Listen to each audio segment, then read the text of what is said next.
Hey there, my name's Alex and welcome to my allotment patch. It's 12 meters long and 3 meters wide, meaning we have 36 square meters of growing space. And this year we're going to try and find out how much stuff we can grow in this little patch of land. The allotment is situated in the southwest of England, just outside the city of Bristol. Here we have a temperate climate where it doesn't get too cold in the winter, doesn't get crazily hot in the summer, and it just rains a lot really. Look at that down there, it's completely flooded. Which is kind of decent conditions for growing a wide variety of crops. My allotment patch is there. Now 5 years ago I planted my first garden. It was just a tiny little patch where I sowed a few seeds, and when I saw these seeds turn into fully grown carrots, it just felt like magic, and since then I've had an interest in growing fruit and vegetables. I acquired this allotment patch last spring, and here's what it looked like, just some compost on top of a field. But I quickly got to work planning what I would do with this space.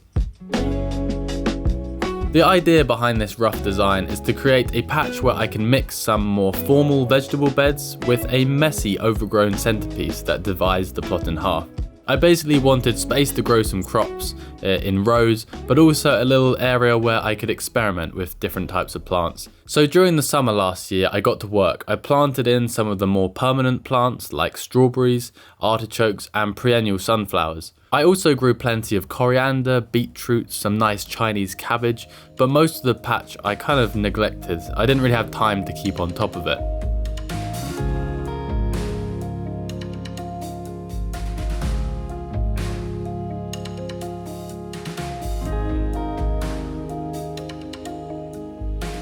But last autumn I did plant a load of garlic. This is a crop which is ideally planted in the autumn of one year and to be harvested the next summer. And after the garlic was in the ground, I then disappeared to the Japanese mountains over the winter to work in a ski lodge, but was happy when I returned to see my quickly growing garlic plants poking out the ground. Now this year I've decided to give the allotment a little more time and care, and it all started with the mammoth task of clearing out all the perennial weeds, especially the buttercups. The other important job that I needed to crack on with was sowing seeds. Different plants can be sown at different times of year, but right now I would be sowing brassicas such as broccoli and cauliflower, and also I'd be planting some lettuce, coriander, parsley and tomatoes. This is a pretty simple process, but there are a few important things to remember when trying to germinate seeds. I like to sow seeds into these module trays that I fill with a fine seed starting compost. However, for fast growing plants like tomatoes that will stay in their container for a bit longer, I like to sow straight into a larger pot. Seeds are first placed into the compost. If it's a larger seed, you can put it deeper, smaller seed closer to the surface, but once they're in the compost, I give them a load of water. Water as well as warmth are key to quick germination, and that's why I would be putting all these seeds into a little grow box in my bedroom.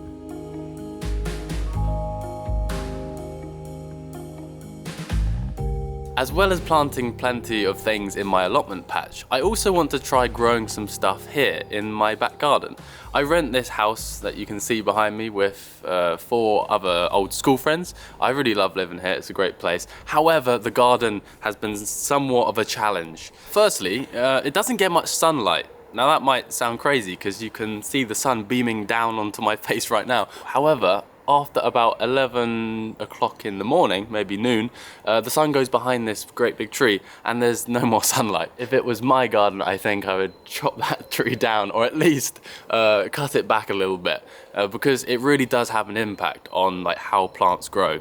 Secondly, I've had to really battle against the slugs. Now, if you're a gardener, you will know that slugs and snails cause all sorts of problems. They like eating your plants that you also want to eat. Everything I try doesn't seem to get rid of them. And my last resort was to actually go out in the middle of the night with a headlamp and some kitchen tongs and pick off every individual slug that I would find. After a couple of weeks of doing this, I collected more than maybe 2,000 slugs. However, it still didn't make a single impact on my plants being eaten. It seems like this back garden is just a haven and the perfect environment for slugs to thrive. I can't seem to get rid of them. But there's a couple of ways to get around this, and that is by planting things that slugs don't actually like. The tomatoes in this garden, despite the sunlight actually, grew so well last year, and I want to try planting some more this year. Anyway, before we prepare the beds for the tomatoes, I'll quickly show you what's going on in this back garden. Here is a ton of mess. I've got to go to the dump at some point and clear that up. Once we move away from this mess, come on, I'll show you around. We got this, I think that's a cardoon. It's never actually got past the stage of flowering because it gets eaten by slugs before then. Also aphids, the aphids love that thing. I've got a couple of fatsia plants, I think that's the name of them. They eventually do grow quite big. They seem to do okay in the shade, and because this garden's quite shady, I'm hoping they do well. Down here I've got some crocosmia. Now, it doesn't look too exciting right now, but these are one of my favourite plants. They have these grass-like leaves, and by the end of the summer they grow into they have these really long flower spikes. I think these ones might be orange flowers. I actually took these from my dad. My dad is a gardener as well, and he has a really beautiful garden, and he gave me basically a couple of different like offcuts of his plants. So I put them in here last year, and we're gonna see if they withstand the slugs. And then there's sort of this flower bed area where basically whatever I plant in there, a couple of days after gets eaten by slugs. Same usual story. This thing here is, I think the common name is a butterfly bush, because butterflies really like it, I guess. These are really common. They grow almost anywhere. If you are a commuter to London or anywhere really on the train tracks, you will see these plants everywhere. They seem to just thrive in the worst sort of soil and environments. So they will find a home in the little gaps between the train tracks. One semi-effective way to combat the slug problem is to plant things in containers rather than in the ground. I was massively inspired a few years ago when I went walking through the woods in Sweden near Stockholm, and the woods were just covered in blueberries. I ate so many of them, and it made me really want to try and grow some myself. So I've got 3 different blueberry plants in containers. Apparently if you want good blueberries, you need to have good pollination, and by having multiple plants, it helps with that. Blueberries tend to flower in the spring. Actually, one of my plants is currently flowering. They have these funny sort of upside down cup-shaped flowers, and once they get pollinated, the fruits will then come maybe end of summer, midsummer, end of summer. And then behind my blueberry plants, I've got my fig tree, which is now, I think, 4 years old, and it still hasn't produced a single fig. I think the reason for this is purely down to it not having the best conditions. Now, figs do well in containers, I'm not too worried about that, but just the lack of sunlight and the lack of warmth it gets, I think like it needs more nice weather to actually produce fruits. If you go to South Italy or even Central Europe where they have warmer climates, you will see loads of fig plants. But here in England, there's much less, and you don't get as good harvests from them. But I've still got some hope in getting a fig this year. If you look closely on the fig plant, you can see little figs appearing. Those small little balls over the next few months will expand, and if all goes to plan, they will then ripen and we can eat them.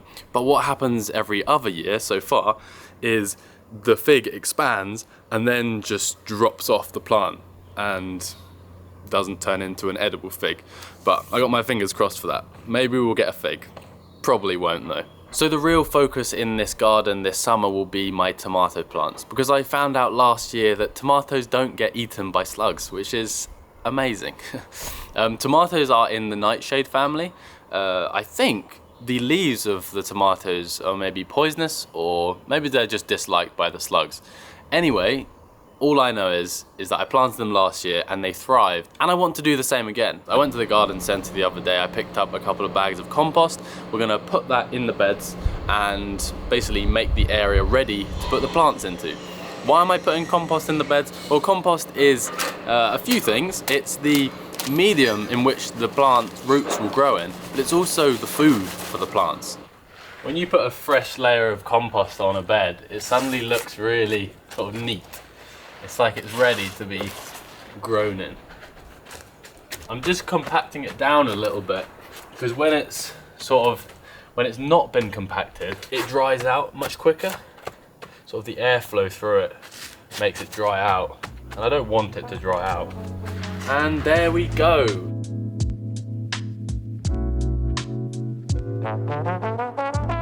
Come and have a look at what I got growing in my bedroom. Now, most people will start seedlings on the windowsill. They'll plant some seeds in little containers, put them on the windowsill, and the light coming in will help them grow.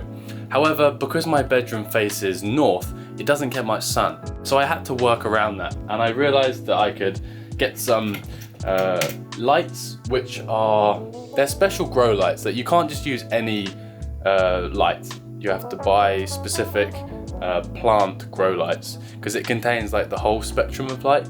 I'm not too sure on the science. Anyway, picked up these plant lights, attached. Oh no, it's breaking as we speak. The LED lights were being hung up by this string, but the string just snapped. So you'll have to bear with me while I fix that.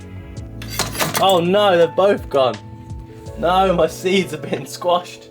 You're witnessing firsthand Alex's clumsiness.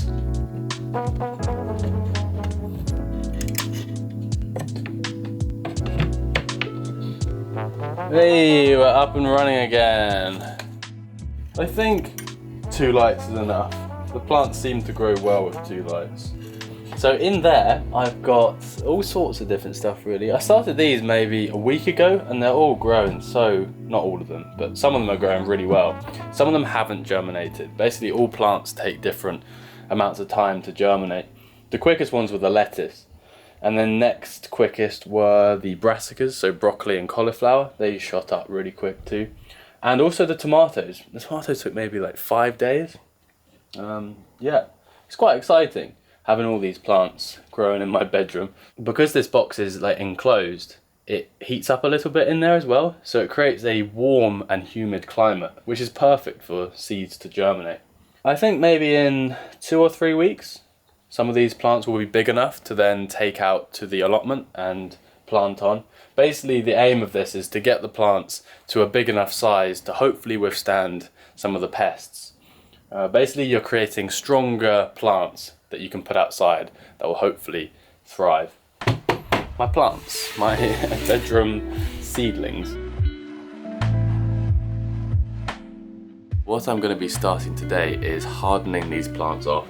They've been living in this box which has just perfect conditions. No wind, no cold weather, and I need to basically get these plants ready for the outside world. What we'll do is we'll leave them in the garden for the days, but then at night I'll bring them back in and put them under here. Basically acclimatizing them to the outdoors, because that's where they will eventually go. The roots from these brassicas are coming out the bottom.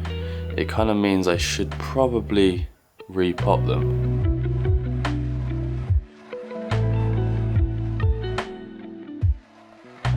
I repotted all the brassicas into new pots and headed over to the allotment to spend the day doing more weed clearing and also some planting. The rocket that I had grown last year had now fully gone to flower, so I first filled up a bag which I would be using in my sandwiches for the week, and then I cleared them away, prepping the ground for the new crops.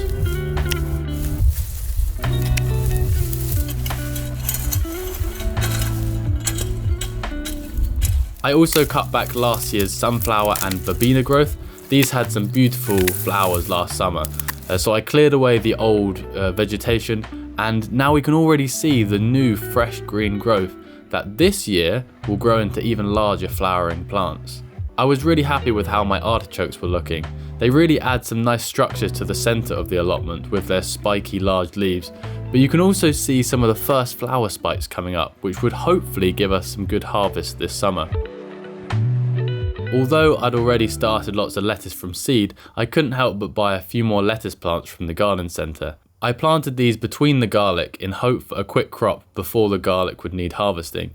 I think aesthetically it looked quite nice interplanting the red and green lettuce, but annoyingly some pests had other plans which we will talk about a bit later on. I also sowed a load of seeds between the bamboo posts. These included sweet peas and sugar snap peas that I hoped throughout the summer would climb up the structures. Later in the spring, I also wanted to put in some runner beans.